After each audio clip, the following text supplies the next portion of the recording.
중학교 때 혹시 졸업 성적이 13.542%로 기억력이 아주 정확하십니다. 애들이 허구한 날 물어봐가지고 양전고를 또 1등으로 입학을 했다는 맞아요. 어떤 혜택 같은 게 좀 입학할 때 있었나요?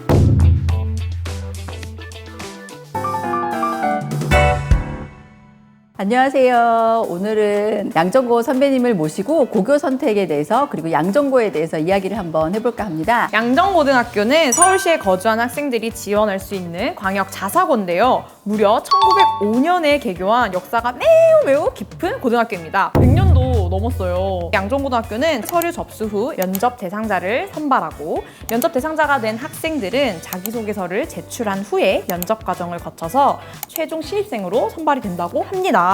오늘 양전고를 졸업한 조상우 선배님을 모시고 양전고에 대해서 한번 이야기 들어보도록 할까요? 네, 나와주세요.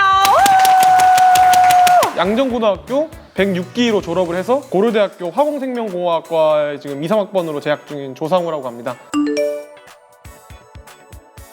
제가 알기로는 고대랑 양전고랑 그 응원고 이게 같다고 들었는데 맞나요? 같지는 않고 조금 다르거든요. 양정의 경우에는 이게 입실렌 체이어 카시케시케시코 칼마시케시케시 양정 빅토리아 이거거든요. 고대는 입실렌 티체이어 카시코시케시코 칼마시케시케시 고려대학 칼마시케시케시 고려대학 하고 끝나요 이제 이렇게. 무슨 뜻이에요? 이게 뭔지는 그러니까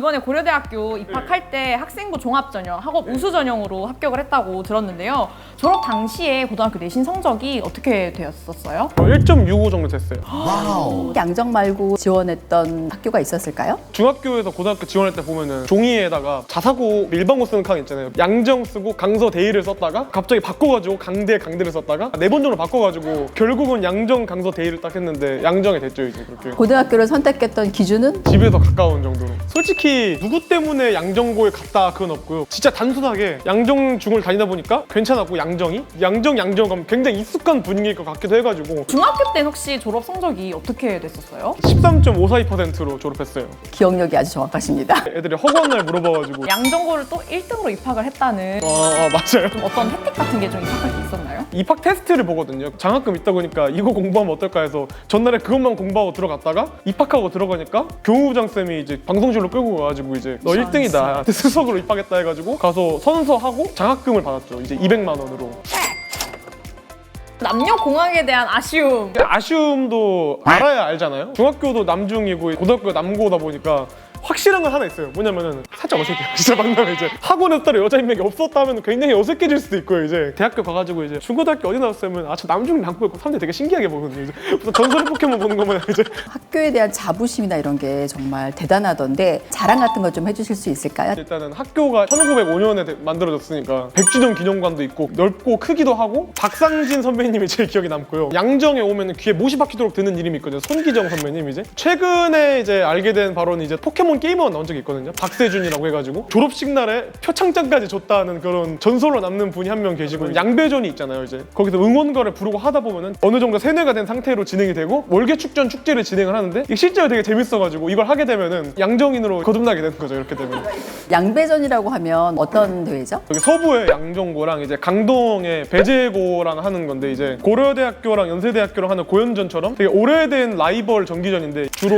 이제 럭비 정기전이에요. 학생들이 다 모여서 응원하고 응원가 맨 처음 배울 때는 진짜 이게 뭔 짓인가 싶긴 했는데 막상 가보니까 더 재미가 있어요. 이제 실제로 응원가를 부르게 되면은 고취되는 효과도 있기도 하고. 국제 교류 같은 프로그램도 양정고는 있다고 하던데 맞아요. 일본이라든가 아니면 유럽의 학교들이랑 교류를 하면서 실제로 그 학교에 가서 수업도 들어보고 교류하고 있는 전 세계 여러 학교가 있는데 실제로 보면은 굉장히 많고요. 그 외국에 있는 학교들도 되게 전통 있고 역사 있는 사립고등학교 되게 많고요. 다양한 프로그램들이 있어가지고 참여하느라고 정신이 없었을 것 같은데 면학 분위기가 좀 어떤 편이었어요? 일단은 전형적인 남고 분위기긴 하고요. 좀 재밌는 분위기긴 해요. 그렇다고 해서 막 과도하게 깽판 치고 그런 분위기는 딱히 아니고 전체적인 면학 분위기는 괜찮은 것 같긴 해요. 보면 모두 다 열심히 공부하는 분위기라서 면학 분위기도 좀 좋은 편이라고 할 수 있겠네요.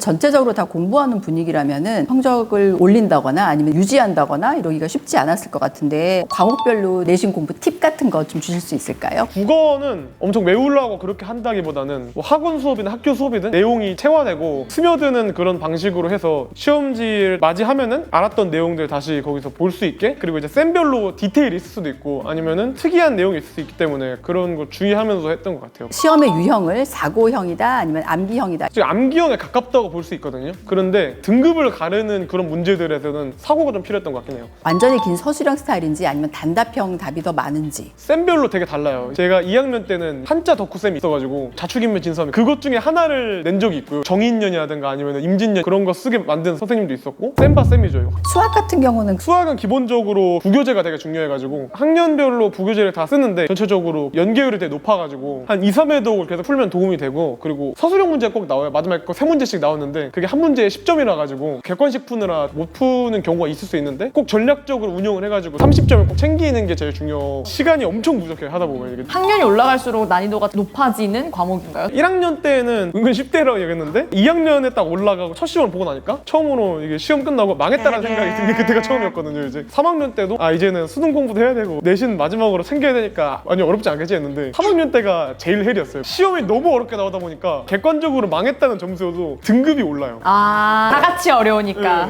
영어 과목은 기본적으로 암기가 당연히 중요하고요. 암기를 할 때 본문 내용이 있고 부교재가 있고 그리고 가끔씩 모의고사가 있어요. 지문량이 되게 많고요. 지문량이 보통 한 시험에 한 40개 좀 넘을 거예요 아마. 단어책이 꼭 있고요. 단어 문제가 꼭 나오고 그 다음에 본문 문제, 마지막에 서술형 문제가 쭉 나오는데 기본적으로 암기는 어느 정도 필요하고요. 공부에 썼던 방법이 있는데요. 이게 뭐냐면 그 녹음 공부법이라고 있거든요. 맨 처음에는 공부하려고 만든 방법이 아니었어요. 그날 수업한 내용을 집에 와가지고 그 지문을 읽고 이제 시험날 아침에 갈 때 귀에 꽂아놓고 불경 외우듯이 계속 듣는 거고, 이제 영어 학원을 다니면은 꼭 본문 시험을 보잖아요. 이게 외우기가 굉장히 귀찮았어요. 지문이 있으면 그 읽어요. 읽는 걸 녹음을 해요. 막상 하다 보니까 읽더라고요. 그냥 읽을 수 없잖아요. 학생한테 되게 중요한 언어다 보니까 영어스럽게 읽으려고 노력을 하다 보면은 본문 구조가 보여요. 그러면 이게 의외로 효과가 괜찮았던 것 같아요. 완전 꿀팁이네요. 탐구 과목 특징은 어떨까요? 2학년 때 탐구가 4개 해야 되거든요. 모래생지 다 하는 이과는 보통 없어가지고 제가 했던 게 물리, 화학, 생물이랑 사회 과목 하나를 하게 되는데 제가 했던 건 사회 문화 과목이었고요. 물리라는 게 영재고 과거 준비했던 친구들의 전유물이에요. 1등급은 이제 그 친구들이 쫙 앉아있는 경우가 많고 좀 어려울 수 있는데 수능 특강 문제를 숫자만 바꾸던가 아예 통째로 갖고 온 경우도 많았고요. 경시대 문제 같은 걸 갖고 와가지고 애들을 폭망시키는 경우도 있었고, 화학 같은 경우는 뭐 수능 특강 같은 것도 부교재로 나오긴 하지만 화학 실력을 좀 잘 키워서 3학년 때 올라가게 되면은 공부가 좀 수월해질 것 같긴 해요. 생물의 경우에는 내용이 재밌는데 시험 가보면 이제 말이 좀 달라지거든요. 생물 하면 이제 유전이 제일 대표적이거든요. 유전이 기본적으로 상당히 어렵고요. 생태계 파트가 있거든요. 이 파트에서 애들이 다 방심을 해서 유전 다음이니까 쉽겠지? 이 파트 평균은 유전 평균이랑 똑같게 냈어요. 어디서 어떻게 나올지 모르는 굉장히 방심을 하면 안 되는 수능에서는 어떤 과목 선택? 화생을 선택했어요.